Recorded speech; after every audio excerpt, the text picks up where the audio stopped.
Today's service is primarily an honoring of the Dalai Lama, but there is something else that I wanted intentionally to bring into our gathering today, and that is that this past Friday was, if you didn't know, then I'm happy to share with you, the International Day of honoring Malala. Malala, as we'll find out in a moment if you don't know her, is proudly Muslim. She's from Pakistan, and a person who, despite an attempt on her life, came back not in anger or divisiveness or revenge, but as a peace activist and a champion for the rights of all girls to have an education, not only in her own country, but throughout the world. She is now a graduate of Oxford University and is dedicating her life to this very mission. And I want to share with you a quote that leads very nicely into me introducing my friend Huda. And the quote is this: "I know the power that a young girl carries in her heart." So I want to honor Malala and her International Day, but I felt it would carry more importance if a young Muslim woman, more or less her age, just I think a few months separate them from when she was attacked on a bus going home from school. And her name is Huda.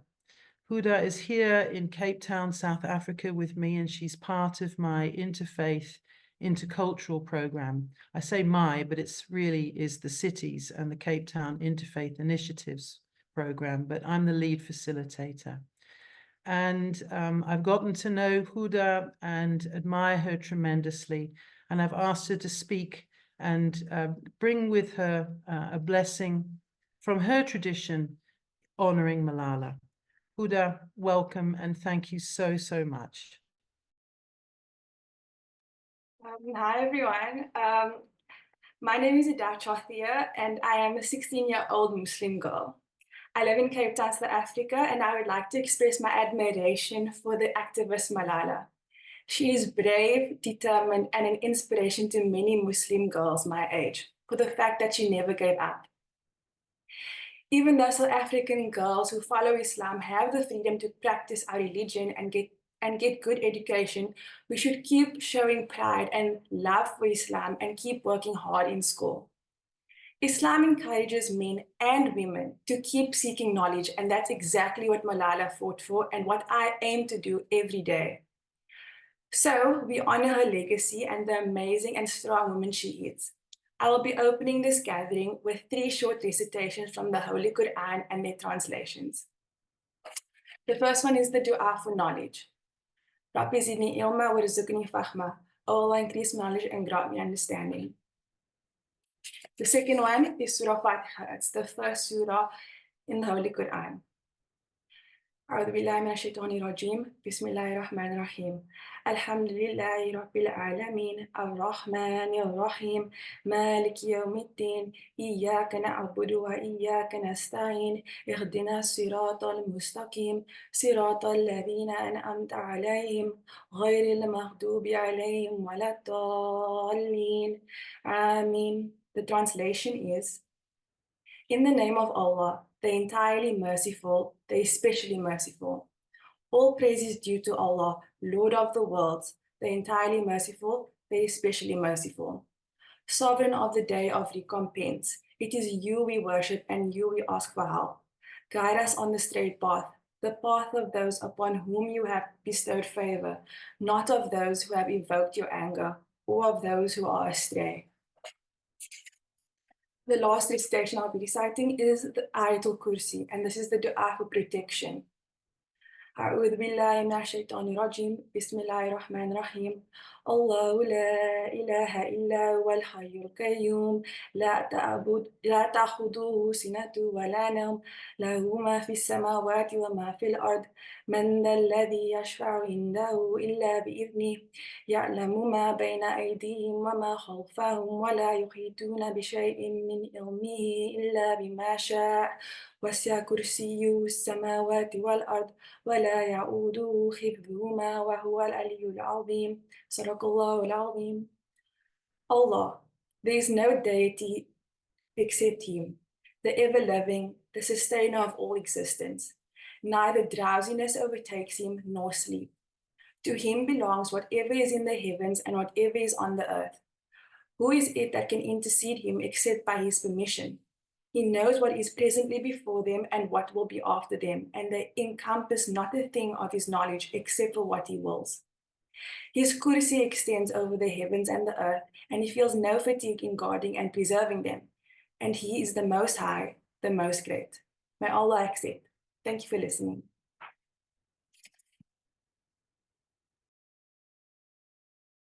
Thank you, Huda.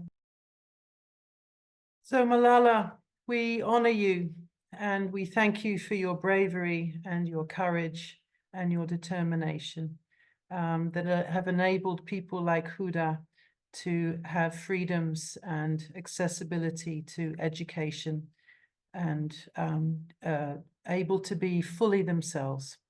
Thank you. A deep honoring. And now I want to honor another great being, His Holiness, the 14th Dalai Lama. And as I mentioned in the run-up to today's gathering, that he's just turned 89, and he believes he's going to be around until he's 116, which is quite remarkable, and we wish him a long and healthy life. And by way of introduction, I want to do two things. First of all, I want to share with you his 3 principal commitments, and then, but by way of starting, let me just share those 3 principal commitments. So the first one is as a human being, his commitment to being fully human and encouraging people to be happy. And his basic teaching, as we will discover together very soon, is that happiness is not derived from the external, but is rather internal. And a mind at peace brings and radiates calm and health throughout our bodies and our world. His main precepts are compassion, forgiveness, tolerance, contentment, self-forgiveness, and the list goes on. And even those, he says, who have no religious belief can still benefit, because these are, of course, universal values. His second commitment is to encouraging harmony amongst the world's religions and traditions. Despite any philosophical differences they may have, as he reminds us, all major world religions have the potential to create good human beings. And he says it's important for all traditions to respect one another and recognize the value of each other's traditions and beliefs. And finally, his third commitment. As we know, His Holiness is Tibetan. And for them, the Tibetan people, he is the focus of their hope and their trust. And he is committed to preserving the Tibetan language and culture and to protecting Tibet's natural environment. And because, as we know, China annexed Tibet in the 1950s, he became an exile in 1959 and has been seeking a peaceful restitution of Tibet ever since. And before we go into the video, I want to share with you a reading from his Book of Joy.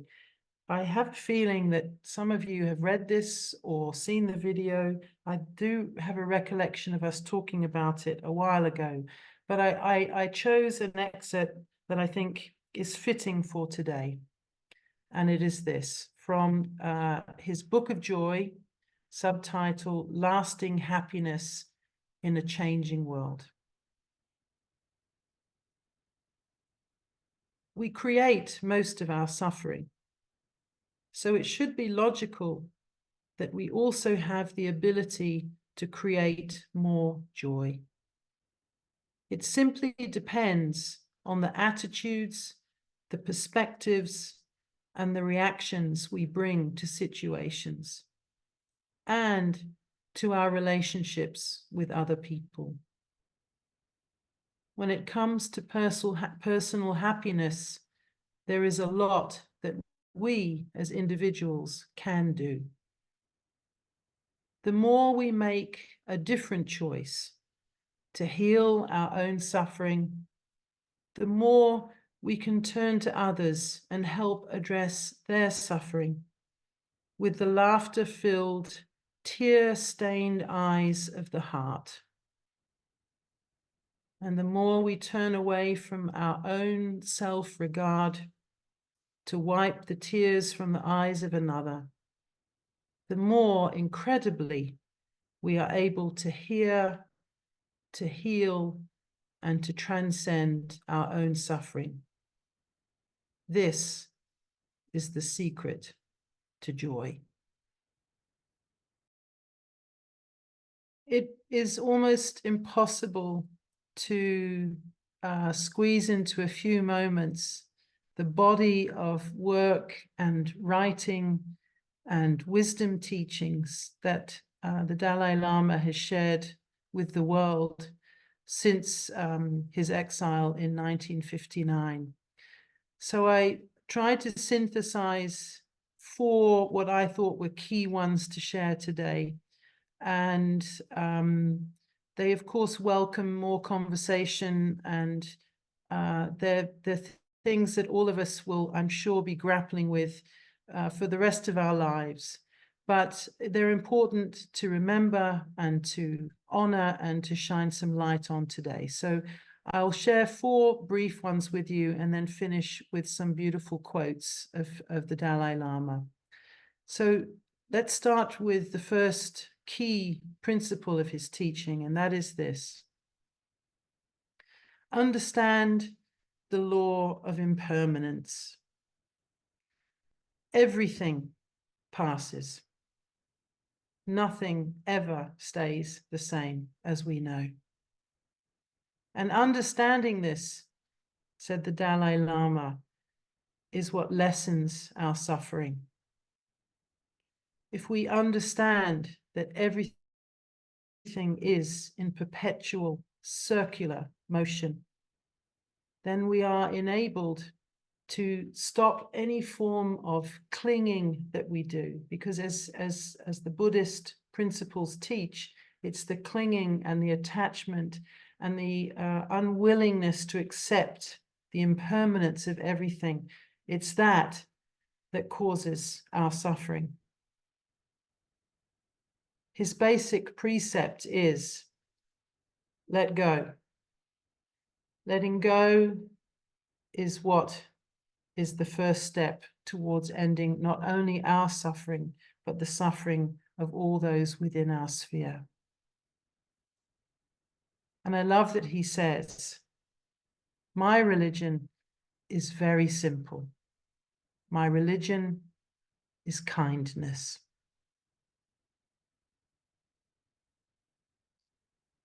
The second key teaching is love and compassion is what we need in this world. Choose at every given moment, he says, love over hate. Hate doesn't lead anywhere but to violence and suffering, as we know. His quote is this: Love and compassion are necessities, not luxuries. Without them, humanity cannot survive. The third precept is not I, not mine, but we and ours. It has been scientifically proven that those who think in terms of community live healthier mental lives. And I should at this point mention that the Dalai Lama is also the founder of the Mind and Life Institute. And this is where the meeting of spirituality and science have come. And the scientists basically are measuring these very precepts connected with mindfulness, with meditation, with acting through and on, and with compassion and love and kindness in our lives. He says, our prime purpose in this life is to help others. And if you can't help them, at least don't harm them.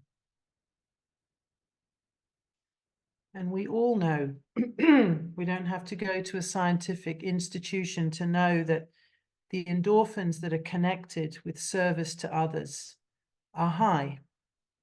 We do something good for another, and we actually have a physical response within our body. And so the Dalai Lama says, look outward. And of course, he's attributed with this quote that I think probably most of us have either seen or heard at some point in our lives, but it's still profoundly very true and funny. That if you think you are too small to make a difference, try sleeping with a mosquito.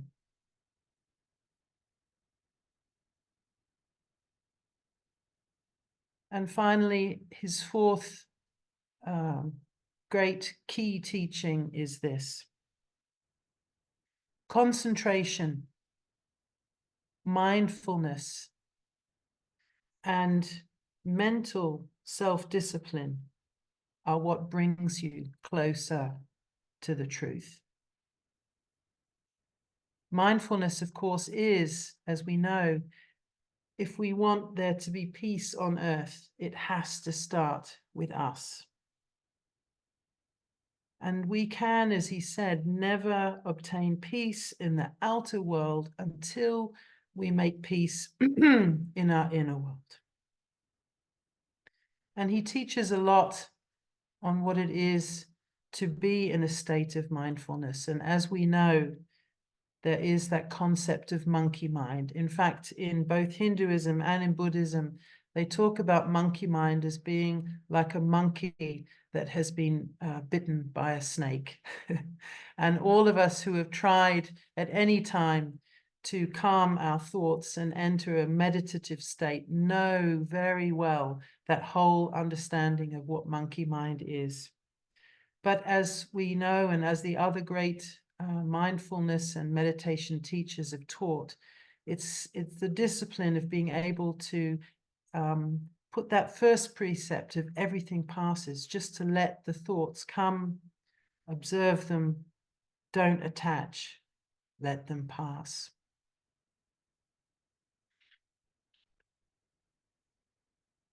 In conclusion, of course, we can say, and we know in our own lives, that none of this is easy. And even the Dalai Lama himself recognizes it is a lifelong journey. It does take step by step, growth by growth. In preparing for today, I was reminded of a moment in my own life when I was at high school, and we used to have the dreaded cross-country race where we had to leave school and race uphill and through a local forest and uphill, down dale. It was awful, and for whatever reason, it always seemed to rain on the day that we had to do it. and nobody liked it. And I was always one of those kind of too cool for school. I would hang out at the back and just chat with my friends. And then one day, amongst my friends, they turned to my best friend Lizzie and I and said, you two are the most unfit in the whole of the school. And Lizzie and I looked at each other and we thought to ourselves, really? Is that what you think? All right, we'll prove you wrong. So in secret, at the age of 17, we decided that we would quietly, stealthily, like ninjas, prepare for this cross-country race. And when I first stepped out the door on my first morning of running, I could only get to the bottom of the road. I think it was no more than maybe 200 yards without losing my breath. But as you know, and as we know in the story, day by day by day, I went out every day and in the end was able to run something like 2 or 3 miles without stopping and without losing my breath.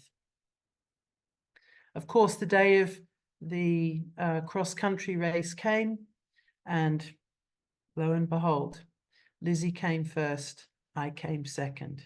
It was a great personal achievement, but always in my mind, a stark reminder of how change is not a sudden thing. It's a gradual thing, and it takes discipline every day to get to where it is that you want to be. So let me leave you with 3 of the Dalai Lama's thoughts, and may they be like yeast in us, growing and enlightening us and helping us on this journey. The first one is, as he says, we have to make a sustained effort again and again to cultivate the positive aspects within us. Secondly, he said, we live and we die, and this is the truth that only we can face alone. No one can help us, not even the Buddha. So, he says, consider carefully, what is it that prevents you from living the way you want to live your life? And finally, and I think most profoundly, it's this: be kind whenever possible. It's always possible. Thank you. If you like this video, please like us on YouTube, subscribe to our YouTube channel, and click on the bell to be notified whenever we post a new video. Thank you.